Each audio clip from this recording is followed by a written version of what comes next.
Une grand-mère de 68 ans, seule au milieu de la pire tempête de neige du siècle. Devant elle, sur une route glacée, 9 hommes en train de mourir. Mais pas n'importe quels hommes, 9 colosses du redoutable gang des Hells Angels.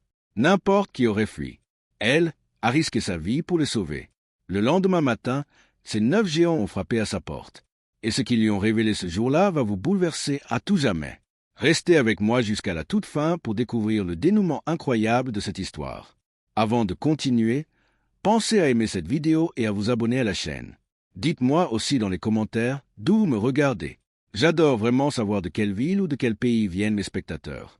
Chaque matin, depuis 3 ans, c'était le même rituel silencieux. Alice Brooks, 68 ans, se tenait immobile dans sa petite cuisine, le regard lourdement fixé sur le cadran du thermostat. 14 degrés. L'air de la maison avait l'âpreté d'une chambre froide, mais elle n'osait pas monter le chauffage. Pas si elle voulait pouvoir se nourrir jusqu'à la fin du mois. Dans sa tête, une équation implacable tournait en boucle. La pension de réversion dérisoire, les impôts fonciers tous les 3 mois, les factures d'énergie qui flambaient en hiver et ces médicaments qui engloutissaient le reste, même avec l'assurance maladie. L'arithmétique de la pauvreté ne lui laissait aucun répit. Frissonnante, Alice resserra autour de ses épaules la vieille chemise en flanelle de Jérôme, cherchant une chaleur qui n'était plus là. Cela faisait 3 ans qu'il était parti. Une crise cardiaque foudroyante aux rayons quincaillerie de leur ville. Une minute, il tenait des ampoules entre ses mains. La minute suivante, il s'effondrait, emportant avec lui la lumière de leur foyer. En préparant son bol de flocons d'avoine, la marque la moins chère, diluée avec de l'eau, ses mains déformées par l'arthrite se mirent à trembler. Elle ouvrit son pilulier. Tension artérielle, diabète, cholestérol. Avec une lame de rasoir, elle coupa minutieusement chaque minuscule comprimé en 2. Le pharmacien lui avait expliqué comment tricher avec son traitement pour le faire durer. C'était risqué. Elle en avait pleinement conscience, mais la survie exigeait des compromis dangereux. Nous n'avons peut-être pas grand-chose, Alice, disait toujours Jérôme, mais nous en avons toujours assez pour partager. Ses yeux fatigués se posèrent sur le bocal en vers près de la porte d'entrée. Il était presque plein de petites monnaies. 22 $, peut-être 23 aujourd'hui. L'exacte somme dont elle avait besoin pour acheter des barres de céréales. Car malgré ce froid qui lui mordait les os, malgré les cachets fractionnés et cette angoisse financière permanente qui lui broyait la poitrine, Alice offrait encore 2 jours de sa semaine à l'école primaire du quartier. Elle y faisait la lecture aux enfants. Mais surtout, elle observait. Après 35 années passées derrière les comptoirs des cantines scolaires, Alice savait reconnaître la faim. Elle repérait ces petits dont les vêtements étaient portés 3 jours d'affilée, ceux qui demandaient timidement s'ils pouvaient emporter le goûter de la bibliothèque à la maison. Alors, loin des regards, elle glissait discrètement ses barres de céréales dans leur sac à dos éculé. Elle savait pertinemment que pour certains, ce modeste biscuit serait leur unique dîner. En cette fin d'après-midi, alors que l'horloge affichait 16h45, le petit téléviseur crépitait dans le salon. Le visage du présentateur météo s'était brusquement assombri. Le ton était grave, urgent. Une alerte rouge au blizzard venait d'être déclenchée sur l'ensemble du nord-ouest du Montana. Les météorologues annonçaient des conditions extrêmes, une chute de température brutale et une visibilité nulle d'ici 1 heure. C'était une tempête historique, la plus meurtrière depuis 50 ans. Le message était clair. Quiconque se trouvait dehors risquait sa vie. Alice tourna lentement la tête vers la fenêtre. Le ciel était devenu d'un gris de plomb, et la neige tombait déjà avec une violence inouïe, balayée par des vents hurlants. La météo s'était trompée sur l'heure, la tempête était en avance. Et Alice n'était pas chez elle, à l'abri de ses murs froids. Elle était au supermarché, son caddie rempli d'articles bradés, séparé de sa maison par 19 kilomètres d'une route de montagne sinueuse, plongée dans l'obscurité grandissante. Dans le stationnement désert du supermarché, le vent glacial s'engouffrait déjà sous le manteau usé d'Alice, mordant sa peau à travers le tissu trop fin. Elle chargea ses sacs en hâte dans le coffre de sa Buick Le Sabre de 1998, ses gestes ralentis par le froid et la morsure de l'arthrite. Ses emplets de survie se résumaient à l'essentiel, des cuisses de poulet en promotion, du pain de la veille à moitié prix, quelques boîtes de conserves soldées. Elle s'installa au volant, l'angoisse nouant son estomac, et inséra la clé. Le voyant moteur la narguait sur le tableau de bord depuis des mois, rappel constant d'une réparation à 800 $ qu'elle ne pouvait absolument pas se permettre. Elle tourna le contact. Le moteur toussa douloureusement, cracha, puis mourut dans un silence sinistre. Son cœur manqua un battement. Si la voiture l'abandonnait ici, c'était la fin. Payer une chambre de motel était financièrement impossible. La soupe qui l'attendait au réfrigérateur tournerait, ruinant la totalité de ses repas de la semaine. Et surtout, ses pilules pour le cœur, scrupuleusement coupées en deux, l'attendaient sur le comptoir. Elle ne pouvait pas manquer sa dose. Elle ferma les yeux, pria de toutes ses forces et tourna la clé une seconde fois. Dans un grondement désespéré, la mécanique tressaillit, vibra de toute sa carcasse, puis s'éveilla enfin. Murmurant des mots d'encouragement à son vieux véhicule, les deux mains crispées sur le volant gelé, elle s'élança dans la tempête. Dès qu'elle s'engagea sur la route 46, le véritable cauchemar commença. Cette route de montagne sinueuse, dépourvue d'éclairage et souvent dénuée de glissières de sécurité, était un piège redoutable même par temps clair. Ce soir, elle se transformait en un véritable abîme blanc. Autour d'elle, le monde n'était plus qu'un tourbillon aveuglant. De gros flocons lourds et gorgés d'eau s'écrasaient avec violence contre le pare-brise, engloutissant la maigre lumière projetée par les phares. Les essuie-glaces gémissaient, luttant vainement contre une masse neigeuse implacable. Le chauffage moribond de la Buick ne crachait qu'un filet d'air tiède, incapable de repousser l'air glacial qui s'infiltrait par les joints craquelés des portières. À chaque expiration, le souffle d'Alice formait de petits nuages de buée dense dans l'habitacle. L'isolation était totale, étouffante. Sur cette route d'ordinaire fréquentée, elle avançait tragiquement seule. Tous les autres conducteurs avaient eu la prudence de fuir la colère du ciel. À peine à 15 km/h, elle dépassa brièvement une maison isolée en bordure de forêt.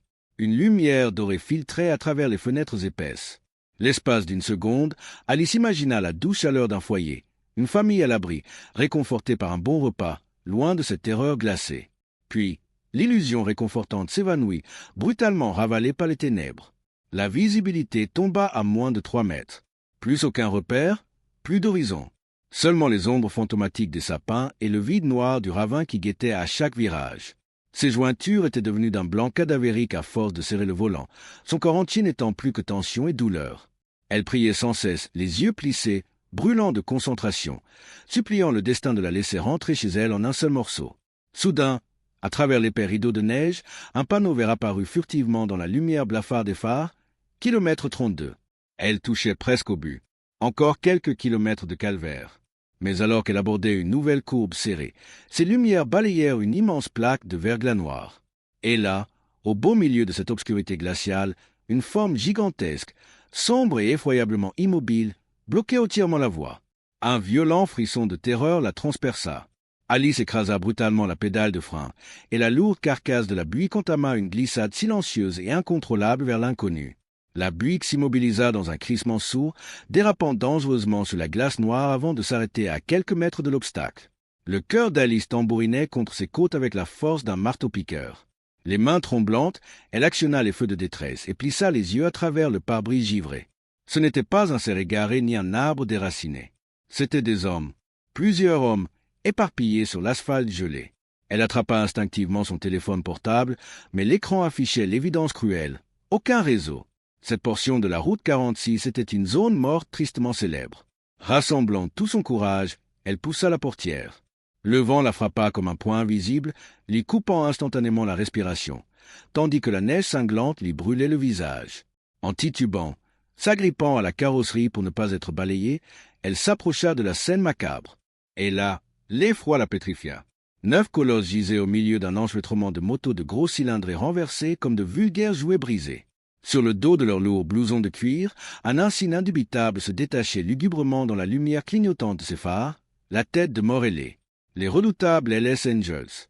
Son premier instinct fut une terreur pure et viscérale. Tout le monde connaissait la réputation de ce gang de motards. Des criminels dangereux, des hors-la-loi que l'on ne croisait jamais de nuit sur une route déserte sans en payer le prix. Mais alors qu'elle reculait d'un pas, son regard croisa le visage de l'un d'eux, affalé contre la glissière de sécurité. Ses lèvres étaient d'un bleu cadavérique, ses yeux hagards, et son corps immense était secoué de violents spasmes incontrôlables. Il tenta faiblement de lever la main, murmurant dans un souffle brisé de fuir le danger. En observant les autres, le sang d'Alice se glaça. 2 d'entre eux ne tremblaient même plus. Grâce aux formations de premiers secours qu'elle avait suivies jadis pour son travail à la cantine, elle comprit immédiatement l'horreur de la situation.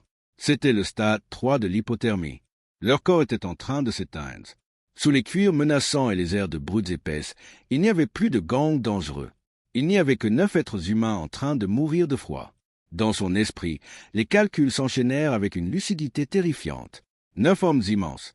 Sa vieille voiture ne comptait que 5 places en se serrant à l'extrême. L'hôpital le plus proche était à plus de 50 kilomètres à travers un blizzard infranchissable, et sa propre maison, son seul refuge, à 13 kilomètres en arrière.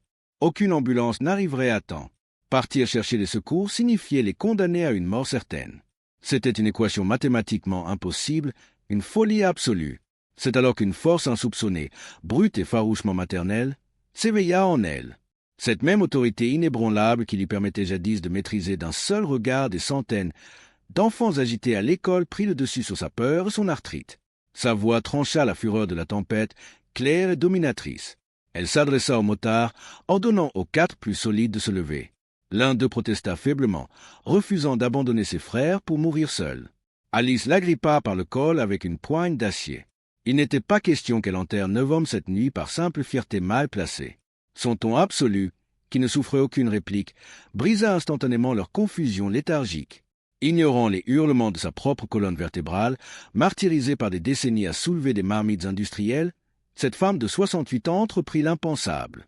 Elle tira, poussa et porta à bout de bras le premier colosse de plus de 100 kilos, le hissant de force sur le siège passager, avant de se retourner vers la tempête pour arracher les 3 autres aux grilles de la mort, leur jurant sur sa vie qu'elle reviendrait chercher les autres. Dès que les pneus de la butte dérapèrent sur l'allée enneigée de sa petite maison, Alice ne prit même pas le temps de reprendre son souffle. Elle aida les 4 premiers colosses, titubants, désorientés et couverts de givre, à s'engouffrer dans son petit salon glacial. Restez éveillés, surveillez-vous les uns les autres. Si quelqu'un cesse de répondre, vous le frappez. C'est clair? Ordonna-t-elle avec une rudesse viscérale, digne de ses années passées à gérer le chaos des cantines scolaires. Puis, refermant précipitamment la porte sur eux, elle replongea la tête la première dans l'enfer blanc. Le deuxième voyage fut une agonie absolue, une torture étirée à chaque seconde. Ses mains n'étaient plus que des blocs de chair inerte, engourdis par le gel, et elle peinait cruellement à maintenir sur la route la voiture qui chassait sur la neige fraîche. L'habitacle empestait le cuir mouillé, l'huile de moteur et la peur suffocante. Lorsqu'elle atteignit de nouveau le kilomètre 32, son cœur faillit s'arrêter de battre. La tempête avait redoublé de fureur, et la neige recouvrait déjà les 5 hommes restés sur l'asphalte, les transformant en de sinistres monticules blancs. L'horreur la prit à la gorge. 2 d'entre eux ne bougeaient plus du tout. Puisant dans une réserve de force insoupçonnée, ignorant les élancements aigus de sa colonne vertébrale martyrisée par le poids d'anciennes blessures, elle aida 3 des survivants conscients à soulever leurs frères inertes. Sous le poids titanesque de ces corps massifs empilés les uns sur les autres, les amortisseurs de la pauvre Buick gémirent à fendre l'âme. Elle brava de nouveau les éléments, luttant contre les bourrasques, pour déposer cette seconde cargaison dans son salon devenu un véritable hôpital de fortune. Mais le cauchemar n'était pas encore terminé. L'un des hommes, le regard fou et grelottant frénétiquement, l'interpella avec des yeux écarquillés par la panique. Il en manquait un, Jacques, leur président, celui qui était resté affalé seul contre la glissière de sécurité. « Vous tenez à peine debout. Madame, laissez-moi y aller », tenta de l'avertir l'un des motards en s'agrippant à sa manche. Mais Alice se dégagea brusquement, le visage sculpté par une détermination féroce, et repartit sans un mot. Ce troisième trajet réclamait l'impossible à son corps brisé. Chaque inspiration dans cet air polaire lui déchirait les poumons comme du verre pilé. Ses genoux tremblaient d'épuisement. La douleur de son arthrite irradiait dans chacune de ses jointures. Mais il y avait un homme en train de mourir sur cette route maudite, et elle était l'unique rempart entre lui et la faucheuse. Lorsqu'elle retrouva Jacques, il était presque totalement enseveli, une imposante statue de glace figée dans les ténèbres. « Non, non, tu n'as pas le droit de mourir. Pas ce soir. » hurla-t-elle par-dessus le hurlement assourdissant du vent, en le secouant de toutes ses forces.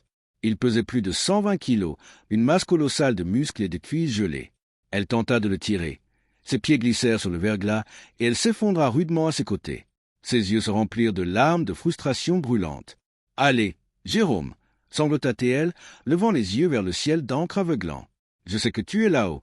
Aide-moi, par pitié. » Dans un effort surhumain, dans un cri silencieux de défi à la mort, elle agrippa fermement le col du géant. Centimètre par centimètre, s'arrachant littéralement les muscles du dos, elle le traîna impitoyablement sur la glace jusqu'au siège passager de sa voiture. Lorsqu'elle gara la Le Sabre pour l'ultime fois devant chez elle, sa vision n'était plus qu'un voile trouble et tourbillonnant, brouillé par l'épuisement total. À l'intérieur, les 9 hommes remplissaient chaque recoin de sa modeste demeure, formant une immense marée de cuir noir et de souffrances muettes. Mue par un reste d'instinct nourricier, Alice se traîna en chancelant jusqu'à sa petite cuisine. Elle sortit la marmite de soupe à la dinde, l'unique repas qu'elle avait prévu pour s'alimenter toute la semaine, et la mit à réchauffer sur la cuisinière. Les mathématiques étaient cruelles. Une seule marmite pour 9 colosses affamés et transis. Elle la divisa en portions minuscules, presque symboliques, mais le bouillon était brûlant, et cette chaleur fumante était une véritable résurrection pour leur corps meurtri. Elle distribua les bols avec ses mains tremblantes, couvrant les larges épaules de ces étrangers avec le moindre drap, la moindre couverture et la moindre serviette qu'elle possédait. C'est à cet instant précis, lorsque les puissants gyrophares rouges et bleus des ambulances perçaient enfin l'épaisseur de la tempête à 2 heures du matin, illuminant le chaos salvateur de son salon, que la digue intérieure céda. L'adrénaline, qui l'avait maintenue en vie et en mouvement contre toute logique humaine, la quitta d'un seul coup violent. Brisée de fatigue, le corps hurlant de douleur, le souffle court, mais triomphante face à l'impossible tragédie qui s'annonçait, Alice Brock s'effondra lourdement dans son vieux fauteuil, fermant les yeux au milieu des 9 vies qu'elle venait d'arracher aux ténèbres. Lorsque les premiers rayons d'un soleil éclatant vinrent caresser son visage fatigué, Alice ouvrit péniblement les yeux. Il était un peu plus de 6 heures du matin. Assise dans son vieux fauteuil, chaque muscle, chaque articulation de son corps endolori hurla en chœur dès qu'elle tenta de bouger. Mais elle était en vie. À travers la vitre, le monde extérieur était d'un blanc immaculé, figé dans un silence absolu. Le monstre de glace avait finalement capitulé, laissant place à une aube cristalline. En se redressant avec difficulté, Alice s'attendait à découvrir sa modeste demeure transformée en champ de ruines, ravagée par la boue, la neige fondue et la présence de ces 9 colosses qui avaient passé la nuit sur son sol. Pourtant, en s'avançant prudemment vers la cuisine, une odeur réconfortante de café chaud, d'œufs brouillés et de pain toasté vint lui chatouiller les narines. Elle s'immobilisa sur le pas de la porte, incapable d'en croire ses yeux. Sa petite cuisine était étincelante, plus propre qu'elle ne l'avait jamais été. Et là, s'affairant autour de la cuisinière, les 9 Hells Angels se tenaient debout. Les visages cadavériques et les lèvres bleues de la veille avaient disparu, remplacés par des regards vifs et des sourires chaleureux.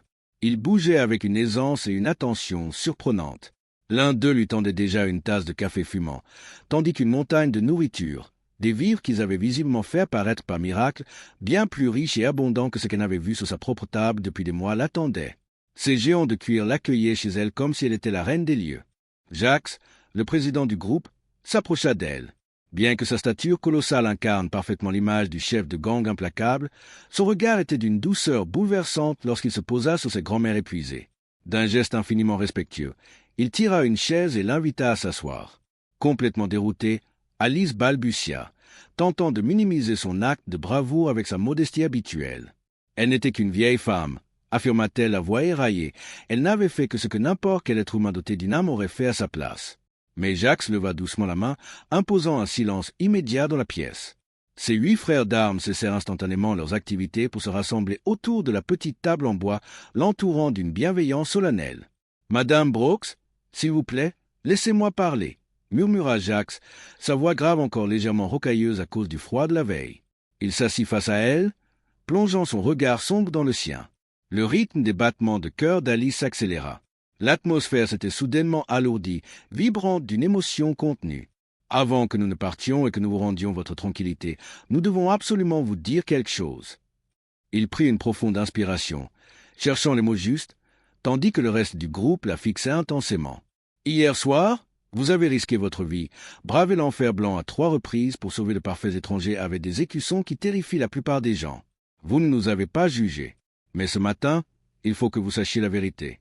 Il faut que vous sachiez exactement qui sont les hommes que vous avez arrachés à la mort sur cette route. » Jacques rompit le silence avec une douceur qui contrastait brutalement avec sa carrure. « Nous sommes fiers d'être des Hells Angels du chapitre du Montana, c'est vrai, mais ce n'est pas tout ce que nous sommes. » À ces mots, l'un des hommes, Danny, écarta le PAN de son lourd gilet de cuir pour révéler l'insigne brodé sur sa chemise, un caducée médical. « Je suis infirmier urgentiste, » déclara-t-il calmement. Un à un, les colosses se mirent à décliner leur véritable identité. Un pharmacien, un ambulancier paramédical, un spécialiste du matériel chirurgical, un médecin généraliste. Et Jacques, le géant qu'elle avait traîné sur la glace au péril de sa propre vie, n'était autre qu'un chirurgien en traumatologie de renom. Il venait de passer 3 jours à prodiguer des soins bénévoles dans des comtés ruraux isolés à la tête de leur fondation caritative. L'ironie vertigineuse de la situation frappa Alice de plein fouet, la laissant totalement muette. Elle, la vieille femme malade et usée par la pauvreté, venait de secourir l'une des équipes médicales d'élite les plus dévouées de la région. Mais le véritable choc, celui qui allait balayer toutes ses certitudes, restait à venir. Tommy, L'un des hommes qu'elle avait arraché à la mort lors de son deuxième trajet s'avança en tremblant. Les larmes brillaient intensément dans ses yeux fatigués lorsqu'il sortit délicatement de son portefeuille un objet qu'il semblait chérir comme une relique sacrée. C'était une vieille photographie, aux bords jaunis, usée et pliée par les années d'attente. Il la posa doucement sur la table de la cuisine, glissant le cliché sous les yeux ébahis d'Alice. Elle se pencha, plissant le regard. L'image montrait la cantine bondée d'une école, et derrière le comptoir de service, une femme plus jeune, vêtue d'un uniforme blanc immaculé.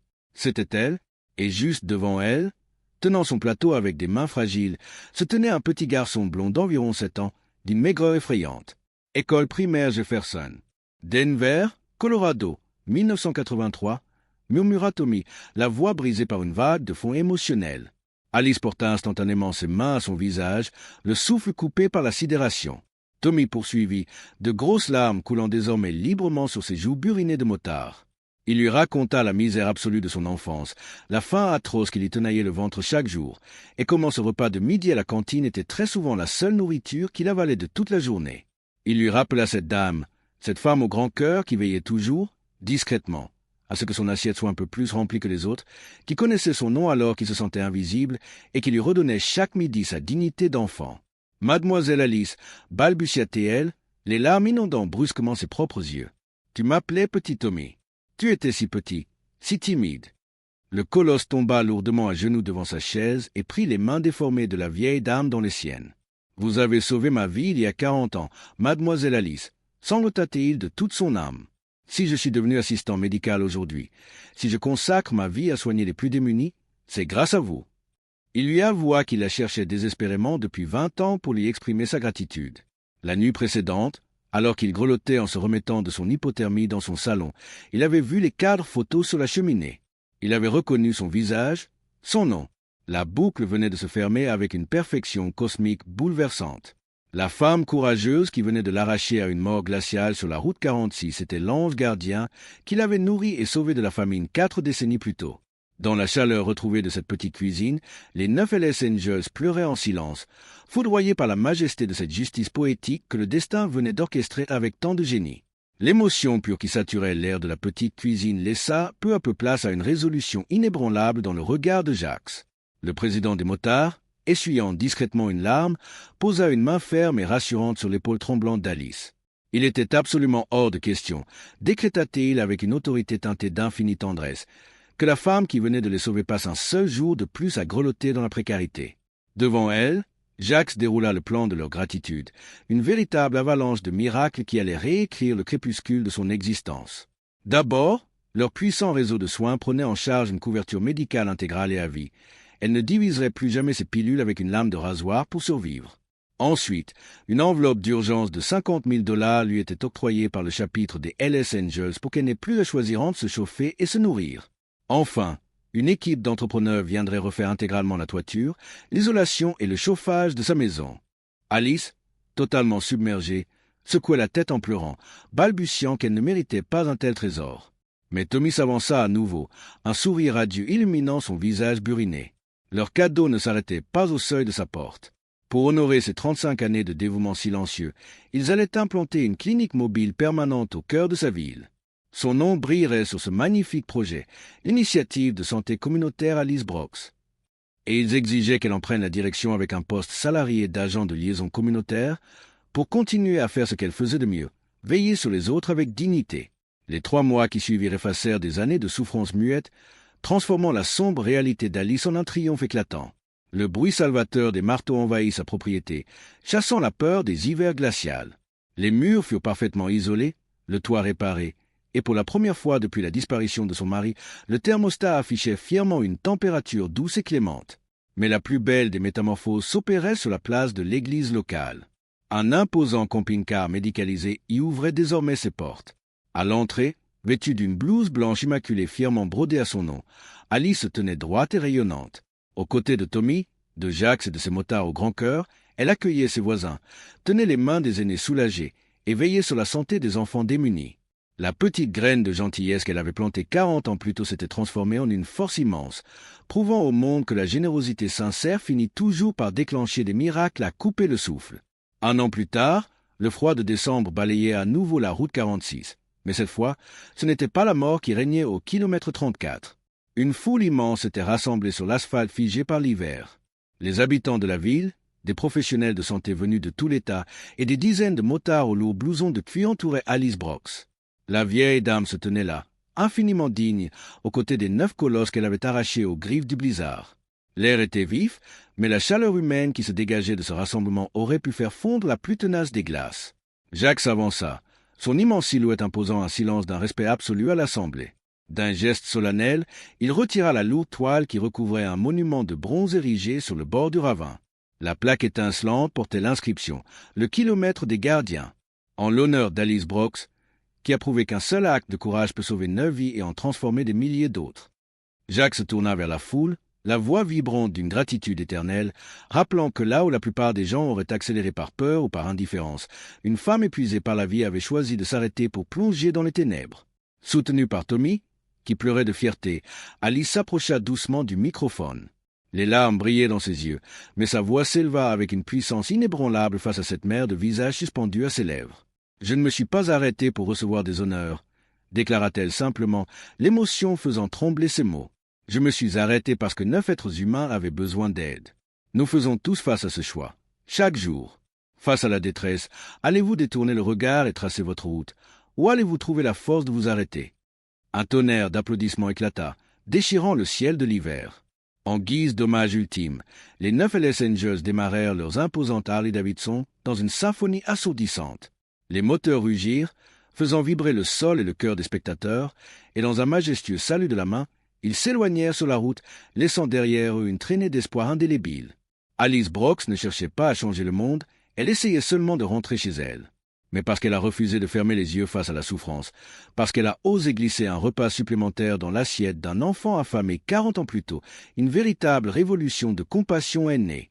La leçon profonde de ce miracle est qu'aucun acte de bonté ne se perd dans le vide. La gentillesse ne s'éteint jamais. Elle patiente simplement dans l'ombre, attendant le moment parfait pour vous revenir au centuple. Si cette histoire vraie vous a touché en plein cœur et vous a rappelé qu'une seule personne peut tout changer, n'hésitez pas à aimer cette vidéo, à la partager avec ceux que vous aimez et à vous abonner à la chaîne.